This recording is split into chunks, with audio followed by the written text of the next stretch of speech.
Hello students, welcome to the math channel. आज से हम लोग क्लास 10th एनसीईआरटी बुक जो कि आपकी यूपी बोर्ड और सीबीएसई दोनों में चलती है उसको स्टार्ट करेंगे।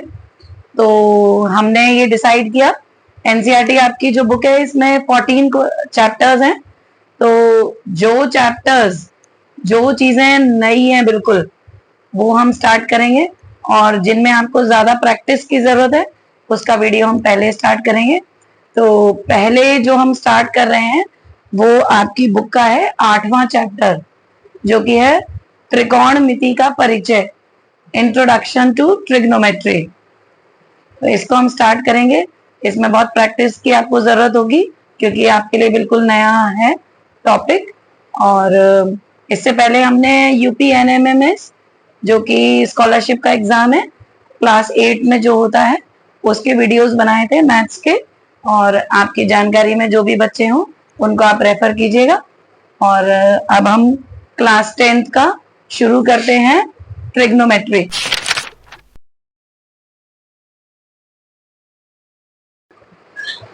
तो देखिए, ट्रिग्नोमेट्री के लिए आपको प्री रिक्विसाइट नॉलेज, मतलब आपने पहले जो पढ़ा हुआ है उसके मतलब क्या कंसेप्ट्स जो पुराना पढ़ा हुआ है वो यूज होगा, वो मैं आपको बता देती हूँ।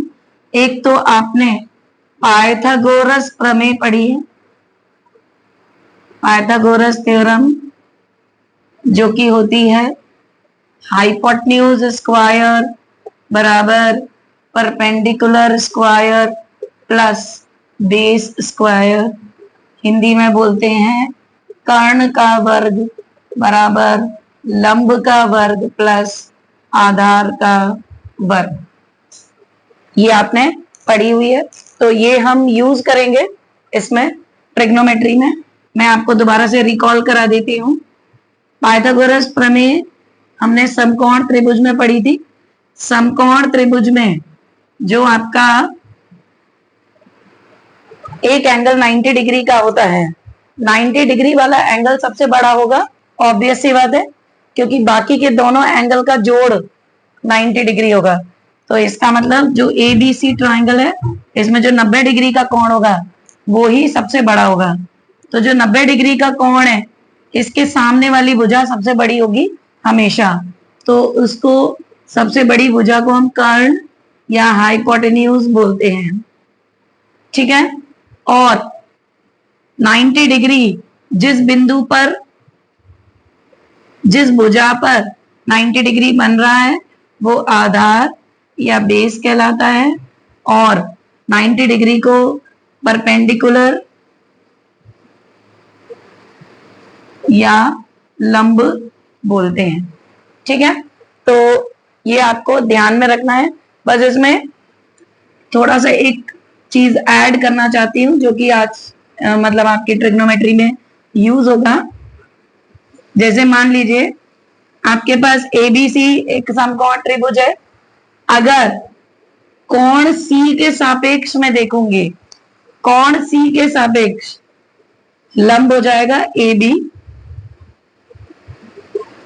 और कोण सी इस भुजा पर बन रहा है इसलिए इसका आधार हो जाएगा बीसी।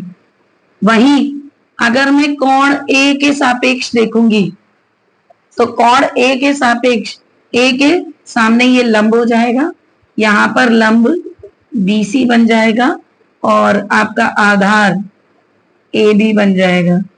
तो ये आपको क्वेश्चन में देखना पड़ेगा कि किस कोण के सापेक्ष पूछा गया है। कर्ण हर परिस्थिति में वही रहेगा क्योंकि कर्ण तो सबसे लंबी भुजा है, तो वो हर केस में वही रहेगी, 90 डिग्री के सामने वाली भुजा। तो एक तो ये इंपॉर्टेंट चीज थी। इसके बाद आती है जो आपको पहले से पता होना चाहिए, वो है अनुपात। अनुपात यानी रेशियो। तो रेशियो के बारे में आपको पता है कि जैसे मान लीजिए दो भुजाओं के बीच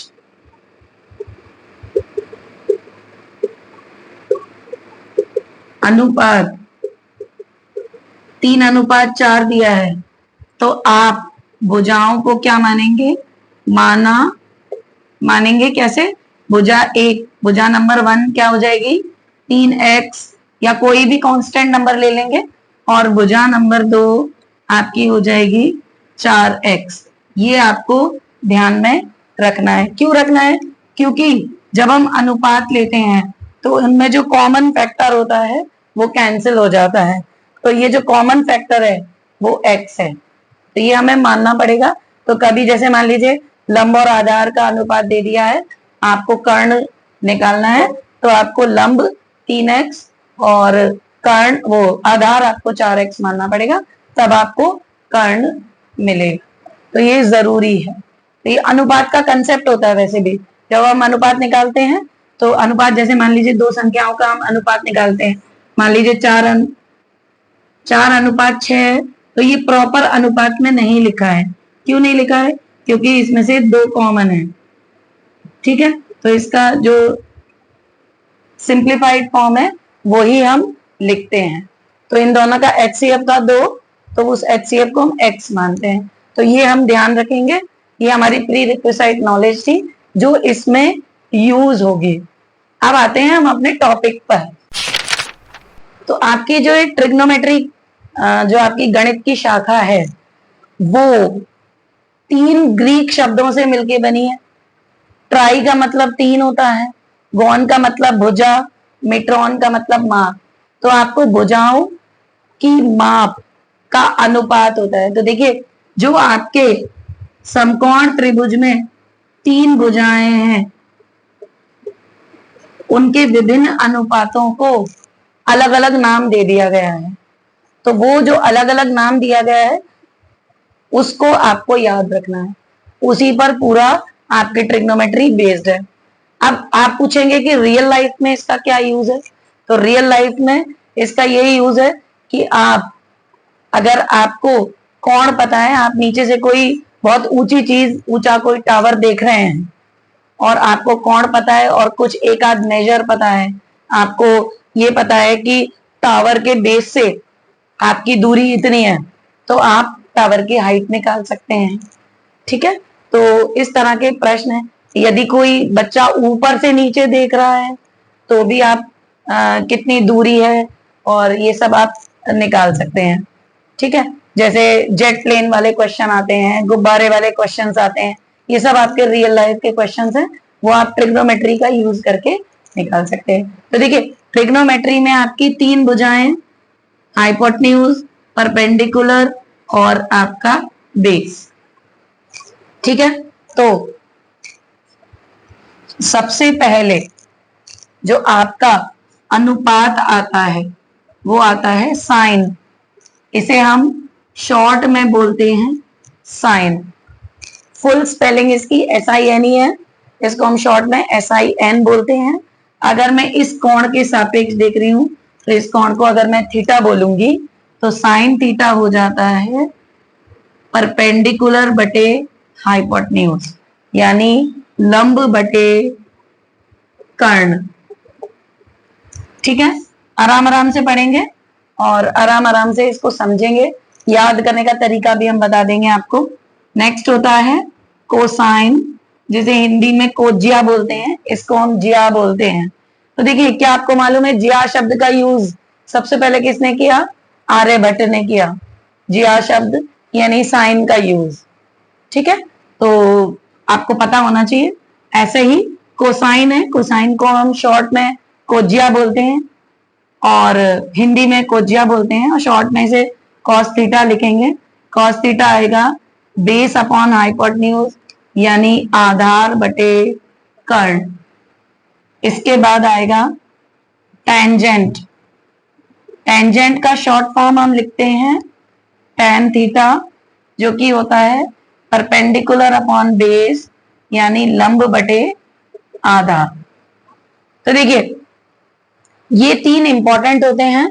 इसके बाद ये 3 ही ज्यादातर यूज आते हैं, लेकिन वैसे 6 त्रिकोणमितीय अनुपात होते हैं आपके। नेक्स्ट होता है कोटेंजेंट। कोटेंजेंट जो होता है उसको शॉर्ट में हम कॉट थीटा लिखते हैं, वो होता है बेस अपॉन परपेंडिकुलर, यानी आधार बटे लंब। इसके बाद आता है सेकेंड इसको शॉर्ट में हम लिखते हैं सेक थीटा, जो कि होता है परपेंडिकुलर अपॉन जो कि होता है हाइपोटेन्यूज अपॉन बेस, यानी कर्ण बटे आधार। लास्ट होता है कोसिकेंट, जिसको हम बोलते हैं कोसेक थीटा, जो कि होता है हाइपोटेन्यूज अपॉन परपेंडिकुलर, जो कि होता है कर्ण बटे लंब। अब देखिए आपको आपस में इनमें रिलेशन भी दिखाई दे रहा होगा, जैसे कि साइन है P बटे H, यहाँ पर कोसिकेंट है H बटे P, तो साइन और कोसेक आपस में एक दूसरे के व्युत्क्रम है, यानी रेसिप्रोकल है, यानी उल्टे हैं। इसी प्रकार कोसाइन में देख रहे हैं आप, वो होता है बेस बटे हाइपोटेन्यूज, सेक भी हाइपोटेन्यूज अपॉन बेस। तो जैसा रिलेशन साइन और कोसेक में है वैसे ही कॉस और सेक में है, ठीक है, आपस में व्युत्क्रम है। इसी प्रकार टेन और कॉट भी आपस में एक दूसरे के व्युत्क्रम है, जो कि आपको दिखाई दे रहा है। तो ये रिलेशंस हैं आपस में। इसके बाद अब याद करने का तरीका क्या है, हिंदी में अगर आप याद कर रहे हैं तो लाल बटे कक्का से याद करेंगे, यानी लंब बटे कर्ण पहला वाला होता है साइन, आधार बटे कर्ण कोसाइन होता है, लंब बटे आधार टैन होता है। उल्टा चलेंगे, आधार बटे लंब कॉट हो जाएगा, कर्ण बटे आधार सेक हो जाएगा, और कर्ण बटे लंब आपका कोसेक हो जाएगा। इंग्लिश में आप याद करते हैं तो पंडित बद्री प्रसाद हर हर बोले से भी याद कर लेते हैं, या पाकिस्तान भूखा प्यासा हिंदुस्तान हरा भरा से भी याद कर लेते हैं। तो ये याद करने का तरीका है। जब भी आप क्वेश्चंस करेंगे आप अपने साइड में शॉर्ट में ये लिख लेंगे तो आपको कंफ्यूजन भी नहीं होगा बिल्कुल। और इसी सीरियल से याद करेंगे। तो आप देख रहे हैं जैसे पहले साइन है, उसके आगे को लग गया, साइन कोसाइन, फिर टैन टेंजेंट और कोटेंजेंट, सेक और कोसेक, ठीक है। तो इस तरह से ये है। तो आप थोड़ा और प्रैक्टिस करेंगे और इसमें थोड़ी ज्यादा प्रैक्टिस की जरूरत होगी, तो फिर आपके टिप्स पे सब कुछ याद हो जाएगा और आप आसानी से सवाल करेंगे। तो इस वीडियो में हम अभी सिंपल वाले ये जो त्रिकोणमितीय अनुपात है इन पर बेस्ड एग्जाम्पल्स करेंगे, और नेक्स्ट वीडियो में फिर हम एक्सरसाइज पर जाएंगे। तो ये आप चाहें तो नोट कर लीजिए और इसको आप याद भी करेंगे। लाल बटे कक्का, पंडित बद्री प्रसाद हर हर बोले, पाकिस्तान भूखा प्यासा हिंदुस्तान हरा भरा, शायद ये तो सभी को याद ही हो जाएगा, तो आसानी से आप इसको कर सकते हैं। तो आपने क्या देखा, ट्राइगोनोमेट्री का मतलब क्या था, ट्राई का मतलब तीन, गोन का मतलब भुजा और माप। तो हमारे ट्राइंगल में तीन भुजाएं होती हैं, उनका मापों के अनुपात, इन पर पूरी आपकी ट्रिग्नोमेट्री बेस्ड है। देखिए एग्जाम्पल दिया हुआ है, यदि tan A बराबर 4/3 तो कोण A के अन्य त्रिकोणमितीय अनुपात ज्ञात कीजिए। तो मैं आपको बिल्कुल इजी तरीका बताती हूँ। जैसे 90 डिग्री वाले कोण का तो माप नहीं लेगा ये, तो A आपका 90 डिग्री के अलावा ही होगा। तो आपका ट्राइंगल है ABC। अब देखिए आपको मैंने बताया कि क्या लिखना है, लाल बटे कक्का यहाँ पर लिखना है, या फिर आपको ये लिखना है जिससे कि आपको कोई प्रॉब्लम ना हो। तो हमें क्या दिया गया है, tan दिया गया है। तो tan हमारा साइन कॉस tan, तो क्या होता है आधार बटे, तो आपको दिया गया है tan A बराबर 4/3। अगर आप कंपेयर करेंगे तो ये होता है परपेंडिकुलर बटे बेस। तो हम क्या मानेंगे, माना लंब, मैंने आपको बताया था प्री रिक्विसाइट नॉलेज में अनुपात दिया है, तो लंब को हम क्या मान लेंगे 4x, और आपका आधार क्या हो जाएगा 3x, यानी ये भुजा 4x और ये भुजा 3x। आपको क्या जरूरत है, बची हुई भुजा की जरूरत है, कर्ण की जरूरत है। अब दूसरी चीज जो मैंने आपको बताई थी, क्या बताई थी, पाइथागोरस थ्योरम। तो पाइथागोरस थ्योरम से AC स्क्वायर बराबर AB square plus BC square मान रखेंगे। AB आपका कितना है 3x का वर्ग और प्लस BC आपका कितना है 4x का वर्ग, यानी ये हो गया 9x square plus 16x square बराबर 25x स्क्वायर। आपको AC का मान मिल जाएगा अंडर रूट 25x स्क्वायर। तो देखिए 25 का अंडर रूट 5 होगा और x स्क्वायर का x होगा। और प्लस माइनस क्यों नहीं लगाया मैंने इसमें, क्योंकि भुजा है तो वो भुजा की जो माप होगी वो धनात्मक ही रहेगी। ठीक है, तो देखिए अब आपको ये भी मिल गया 5x। अब हम वापस इस पे आते हैं, हमें क्या निकालने, सारे त्रिकोणमितीय अनुपात निकालने हैं। तो पहले आएंगे हम साइन ए पर। साइन ए क्या होता है, परपेंडिकुलर बटे हाइपोटेन्यूज। परपेंडिकुलर है 4x बटे 5x, कैंसिल हो जाएगा 4 बटे 5। अगला है कॉस ए। कॉस ए क्या होता है, बेस अपॉन हाइपोटेन्यूज। ये हो जाएगा 3x बटे 5x जो कि हो गया 3 बटे 5। अगला होता है tan। tan आपको ऑलरेडी दिया है। फिर आता है कॉट ए। कॉट ए होता है इसका उल्टा, बेस अपॉन परपेंडिकुलर। वैसे कॉट tan का उल्टा होता है, तो आप लिख सकते हैं 3x बटे 4x जो कि होगा 3 बटे 4। अब आएगा सेक ऑफ ए। सेक ए यहां से ऐसे सरपेंटाइल उल्टा चलेगा, तो ये होगा हाइपोटेन्यूज अपॉन बेस। हाइपोटेन्यूज आपका है 5x और बेस आपका है 3x। आंसर आएगा 5 बटे 3। Cosecant of A, hypotenuse upon perpendicular 5x बटे 4x जो कि 5 बटे 4। तो देखिए प्रश्न में हमसे पूछा गया था कि यदि tan ए 4 बटे 3 है तो आपको कोण ए के अन्य त्रिकोणमितीय अनुपात निकालने हैं। ठीक है, तो देखिए स्पेशली उसने लिखा है कोण ए के। अगर वो कोण सी के सापेक्ष पूछेगा तो आपके लंब और जो आधार है वो आपस में इंटरचेंज हो जाएंगे। ठीक है, तो आपको प्रश्न ध्यान से पढ़ना है। तो आशा करती हूँ आपको ये समझ में आ गया होगा। ये तो सिंपल क्वेश्चन था। नेक्स्ट एग्जाम्पल करते हैं हम।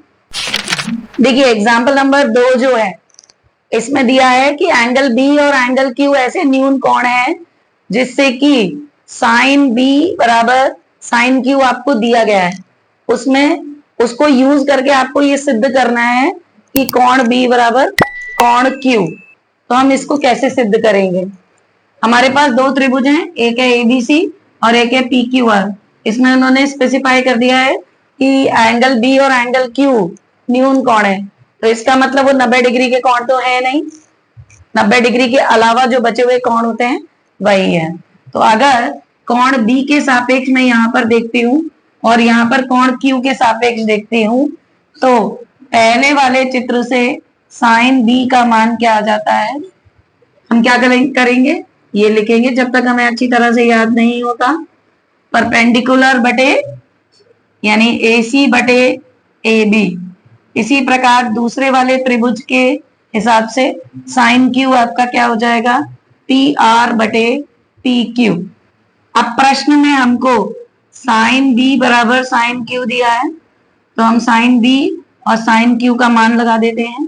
AC अपॉन AB बराबर PR अपॉन PQ। तो देखिए हम क्या करेंगे, यहाँ पर AC इस PR को यहां ले आते हैं और AB को उधर ले जाते हैं। क्यों ले जाएंगे हम यहाँ पर दो त्रिभुज हैं तो दो त्रिभुज की संगत भुजाओं को देखेंगे, यानी करस्पॉन्डिंग साइड्स को देखेंगे। जैसे यहाँ पर ये AC है, AC के करस्पॉन्डिंग यहाँ पर साइड है PR यानी लंब है। इसी प्रकार AB यहाँ पर कर्ण है और PQ यहाँ पर कर्ण है, तो मैंने उस हिसाब से संगत भुजाओं के अनुपात लिख दिए हैं। तो देखिए संगत भुजाओं के अनुपात को मैं K मान लेती हूँ। क्यों मानूंगी मैं K, क्योंकि मुझे अभी बची हुई जो भुजा है, जैसे कि यहाँ पर भुजा बची है BC और यहाँ बची है RQ, इनका अनुपात भी मुझे क्या करना है K के बराबर लेके आना है। तो जब संगत भुजाओं के अनुपात बराबर हो जाते हैं तो त्रिभुज कैसे हो जाते हैं, समरूप हो जाते हैं, यानी सिमिलर ट्राइंगल हो जाते हैं। सिमिलर हो जाते हैं तो उनके संगत कोण भी बराबर हो जाते हैं। तो हमें यहाँ पर बेसिकली सिमिलर प्रूव करना है। तो यहाँ पर पहले वाले त्रिभुज में अगर मैं पाइथागोरस प्रमेय लिखूंगी तो जैसे यहाँ पर AC बटे पी आर के बराबर है, तो AC बराबर के पी आर हो जाएगा। इसी प्रकार AB बटे पी क्यू बराबर भी के है, तो हम इसको लिख सकते हैं AB बराबर के पी क्यू लिख सकते हैं। अब हम यहाँ पर पाइथागोरस प्रमेय लगाएंगे। तो पाइथागोरस प्रमेय पहले वाले त्रिभुज पर अगर हम लगाते हैं तो A B square is equal to A C square plus B C square होगा। तो बी सी स्क्वायर का मान क्या आ जाएगा? बी सी स्क्वायर का मान आ जाएगा A B square minus A C square. इतना तो आपको मालूम होगा। तो देखिए A B square minus A C square, तो देखिए ए बी का मान मेरे पास है, ए बी का मान क्या है? के पी क्यू स्क्वायर, के पी क्यू का होल स्क्वायर माइनस ए सी का मान है के पी आर का होल स्क्वायर। तो यहाँ पर हो जाएगा के square P Q square minus के स्क्वायर पी आर स्क्वायर। तो ये के स्क्वायर कॉमन आ जाएगा, P Q square minus P R square. तो बी सी स्क्वायर का मान मेरे पास आ गया। ठीक है, तो खाली BC का मान आ जाएगा under root K square P Q square minus P R square. K को हम बाहर ले लेंगे, under root P Q square minus P R square. अब इस वाले त्रिभुज में अगर मैं पाइथागोरस प्रमेय लगाती हूं तो क्या होगा? पी क्यू स्क्वायर बराबर P R square plus Q R square. तो क्यू आर स्क्वायर का मान मेरे पास P Q square minus P R square आ जाएगा या नहीं? तो ये वाला मान मैं यहाँ BC में लगा दूंगी। तो देखिए BC बराबर के क्यू आर स्क्वायर का मान आया है, तो क्यू आर का मान क्या हो जाएगा? Under root P Q square minus P R square. तो P Q square minus P R square यहाँ पर था, इसका मान मैं क्या लगा दूंगी? Q R. तो के क्यू आर हो गया। तो इसका मतलब BC बटे क्यू आर भी मेरे पास के आ गया। तो इसका मतलब मैं यहाँ पर लिख सकती हूँ AC बटे पी आर बराबर AB बटे पी क्यू बराबर BC बटे क्यू आर। तीनों संगत भुजाओं के अनुपात बराबर आ गए। तो SSS क्राइटेरिया से क्या हो जाएंगे? ये त्रिभुज ABC सिमिलर हो जाएंगे त्रिभुज PR ABC, तो PQR के। ठीक है, तो जब PQR के सिमिलर हमने प्रूव कर दिया तो संगत कोण भी बराबर हो जाएंगे। तो संगत कोण में कोण C कोण R के बराबर हो जाएगा। यहाँ पर हमसे कोण B और कोण PQ पूछ रहा है, तो कोण B के संगत है कोण Q, तो हम लिख सकते हैं कोण B बराबर कोण Q। तो ये थोड़ा लंबा सवाल था और इसमें पूरा सिमिलैरिटी का कंसेप्ट लगा है। तो सिमिलैरिटी की 3 क्राइटेरिया होते हैं। या तो होता है एंगल एंगल क्राइटेरिया, तो 2 एंगल या तीनों एंगल बराबर होने चाहिए, या तीनों साइड्स करस्पॉन्डिंग साइड्स के यानी संगत भुजाओं के अनुपात बराबर होने चाहिए। तो यहाँ पर हमें कोण तो नहीं दिया था, यहाँ पर हमने सिद्ध कर दिया कि तीनों संगत भुजाओं के अनुपात बराबर हैं, इसलिए सिमिलर है। सिमिलर है तो बची हुई चीजें बराबर होंगी, बचे हुए कोण जो होंगे संगत कोण बराबर होंगे। तो हम ये लिख सकते हैं कि कोण B बराबर कोण Q। अगर हमसे कोण A बराबर कोण P भी पूछता तो भी हम यही करते, सीधा फिर समरूप सिद्ध करने के बाद कोण A बराबर कोण P लिख दे। देखिए अगला उदाहरण है। एनसीईआरटी की ये विशेषता है कि सारे उदाहरण अलग अलग प्रकार के होते हैं। तो यहाँ पर देखिए ट्राइंगल ACB लीजिए जिसका कोण C समकोण है। तो देखिए उसने यहाँ बता दिया है कि कोण C समकोण है और बाकी की भुजाएं AB आपको 29 इकाई का दिया हुआ है और BC आपको 21 यूनिट्स का दिया हुआ है और कोण ABC आपको थीटा दिया है। ABC आपको थीटा दिया है, तो आपको मान ज्ञात करना है cos square theta plus sine square theta का और cos square theta minus sine square theta का। तो इसका मतलब पहले मैं आपको ये समझा दूं, थोड़ा सा बच्चे कंफ्यूज कर जाते हैं। कॉस थीटा गुणा कॉस थीटा अगर होगा तो उसको हम लिखेंगे कॉस थीटा का वर्ग, यानी उसको हम लिखेंगे कॉस स्क्वायर थीटा। आप कॉस थीटा वर्ग नहीं लिखेंगे। थीटा वर्ग का मतलब हुआ थीटा का वर्ग हो रहा है, यानी कोण का वर्ग हो रहा है। तो इसलिए ये इसमें और इसमें बहुत बड़ा अंतर है। There is a great difference between this and this. ठीक है, तो आप इसको कायदे से लिखेंगे। कॉस थीटा का वर्ग हुआ तो हम उसको कॉस स्क्वायर थीटा बोलेंगे, और कॉस थीटा वर्ग है, थीटा वर्ग का मतलब हुआ कि कोण का वर्ग। ये बहुत ही रेयर होता है, कभी आएगा, लेकिन आप उसको गलत नहीं लिखेंगे। कॉस थीटा वर्ग लिखेंगे तो वो कॉस स्क्वायर थीटा नहीं माना जाएगा। तो आप इसमें ध्यान देंगे इस बात पर। तो ये बहुत इंपॉर्टेंट है आपकी पूरी ट्रिग्नोमेट्री में। तो देखिए यहां पर मैंने आपको बताया कि अनुपात नहीं दिया है, यहाँ पर डायरेक्ट वैल्यू दी है, तो हम ए बी को 29 के नहीं मानेंगे। ठीक है, और बीसी को हम 21 के नहीं मानेंगे, क्योंकि एग्जैक्ट वैल्यू दे दी है 29 इकाई और बीसी की 21 इकाई। तो हमारे को केवल एसी निकालना है। तो हम कैसे निकालेंगे? पाइथागोरस प्रमेय लगाएंगे। A B square is equal to A C square plus B C square. तो 29 का वर्ग बराबर A C square plus B C का वर्ग हो गया 21 का वर्ग। आपको ए सी वर्ग निकालना है, तो 29 का वर्ग माइनस 21 का वर्ग। तो देखिए अगर आपको वर्ग याद है तो आप सीधा सीधा वर्ग लिख देंगे। इसका वर्ग होता है 841 और इसका होता है 441, तो ये 400 आएगा। अगर आपको अलजेब्रा का फॉर्मूला याद हो, ए स्क्वायर माइनस बी स्क्वायर, तो क्या होता है ए प्लस बी, ए माइनस बी।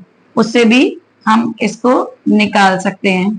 तो आपका ये तो 8 आ जाएगा और ये आ जाएगा 50।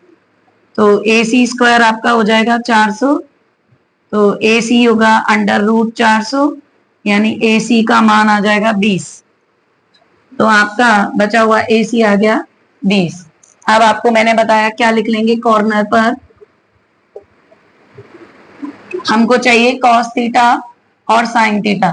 कॉस थीटा होता है आधार बटे कर्ण, तो थीटा के हिसाब से आधार हो गया 21 और कर्ण 29।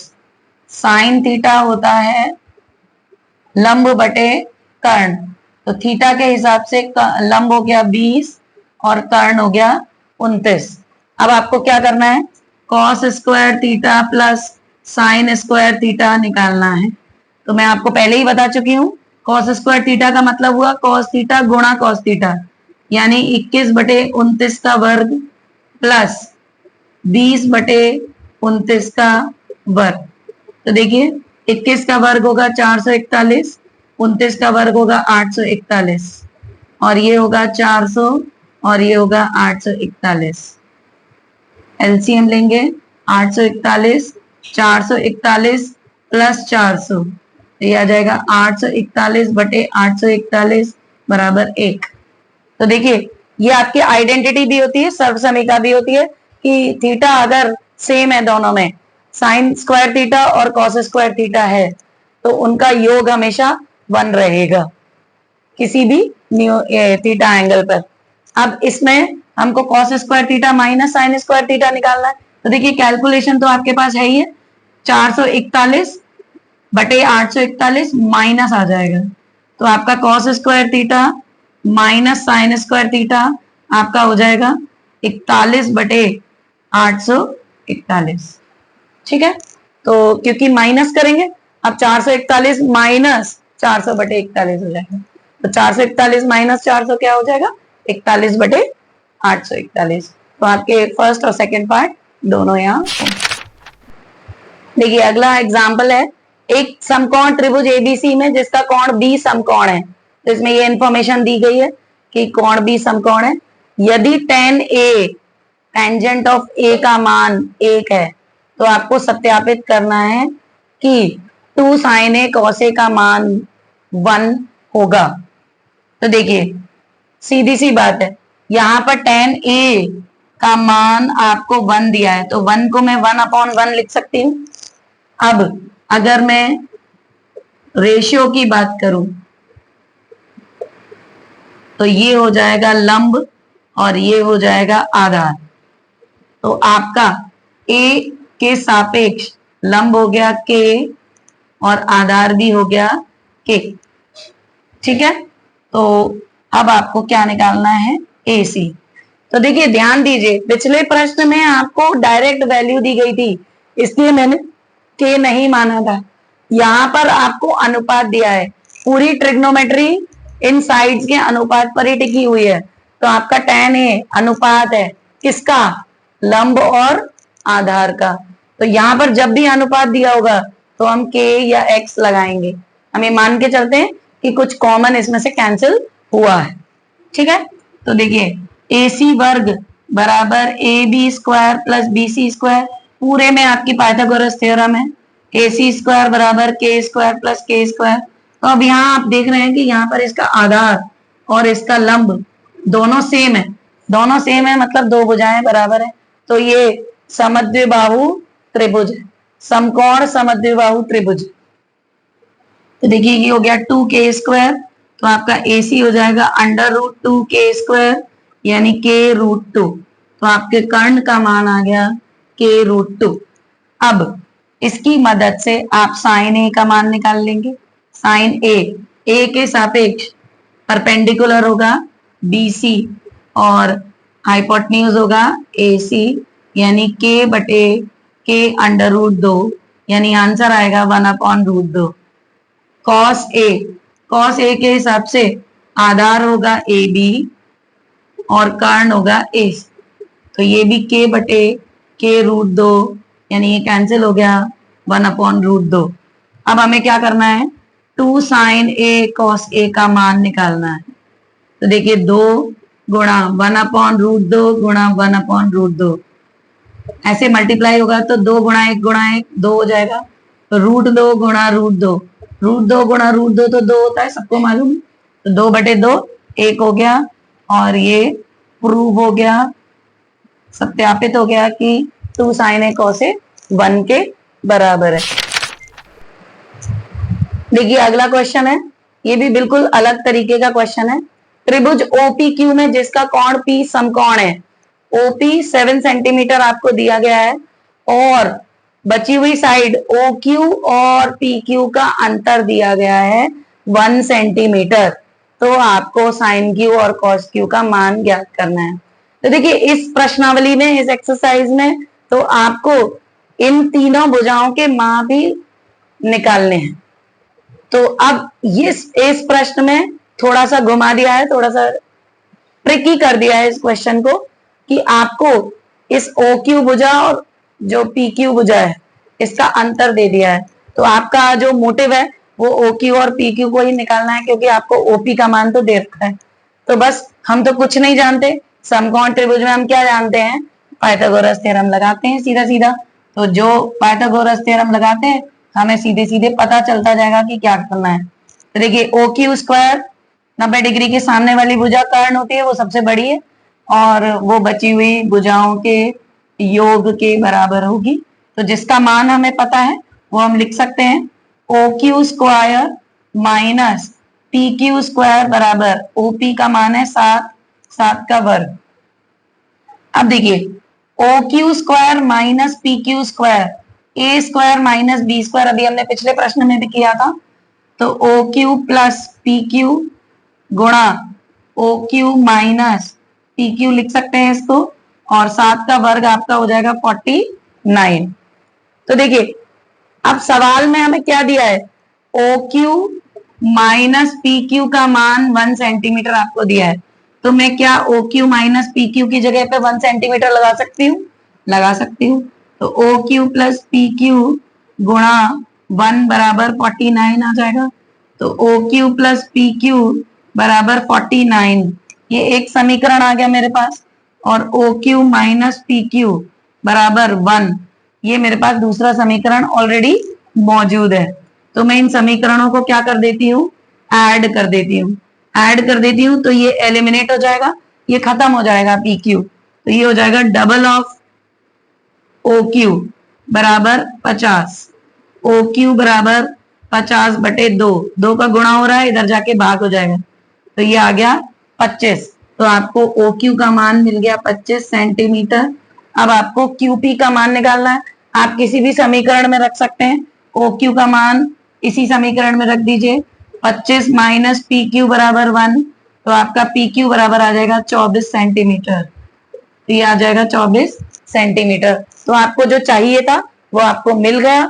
अब आपको जो क्वेश्चन पूछा है क्यू के सापेक्ष पूछा है, तो क्यू के सापेक्ष ये ध्यान रखेंगे, लंब हो जाएगा 7 सेंटीमीटर, आधार हो जाएगा 24 और कर्ण हो जाएगा 25। तो आपको साइन क्यू का मान निकालना है। तो साइन क्यू का मान हो जाएगा ओपी बटे ओ क्यू। ओपी है 7 बटे 25 और कॉस क्यू का मान आपका हो जाएगा पी क्यू बटे ओ क्यू एंड ये हो जाएगा 24 बटे 25। इसी में वो प्रश्न में साइन ओ भी पूछ सकता था, कॉस ओ भी पूछ सकता था। तो जिस कोण के सापेक्ष पूछेगा उसी हिसाब से हम लंब और आधार डिसाइड करेंगे और हम उसको करेंगे। तो आपके ये उदाहरण फिनिश हो गए हैं। इतने ही उदाहरण थे आपकी बुक में। इसके बाद एक्सरसाइज है, आप वीडियो देखकर इसको समझकर एक्सरसाइज को आगे करेंगे। नेक्स्ट वीडियो में हम एक्सरसाइज के क्वेश्चंस डिस्कस करेंगे। आपको वीडियो अच्छा लगा हो तो वीडियो को लाइक कीजिए और अगर आप चैनल पे नए हैं तो इसे सब्सक्राइब कीजिए। Thank you very much for watching.